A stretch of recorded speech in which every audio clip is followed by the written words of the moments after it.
है। अभी मजा आएगा ना भिड़ो।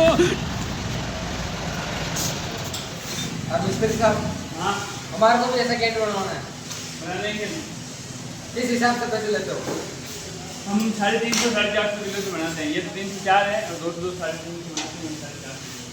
25 नाम का आपके मेरा है 7x6 का। तो अगर मैं आपको स्टील के पाइप और ताड़ियाँ ला के दे दूँ तो तो क्या मतलब सारा सामान आप ही लोगे लाके? आपको सिर्फ मजदूरी पे। ठीक है, एक मिनट बनाओ और वीडियो रिपोर्ट। लेकिन ये साला कर क्या रहा है यहाँ पे? ये वेल्डिंग मशीन है गेंडर ले जाओ तो मुझे बना दो जाओ। अरे बाप रे।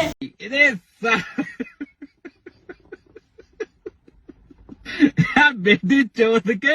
मैं भी ना यार कैसे पागल मिस्त्री के पास आ गया हूँ। लगता है पागल ही है कहीं का, पागल कहीं का।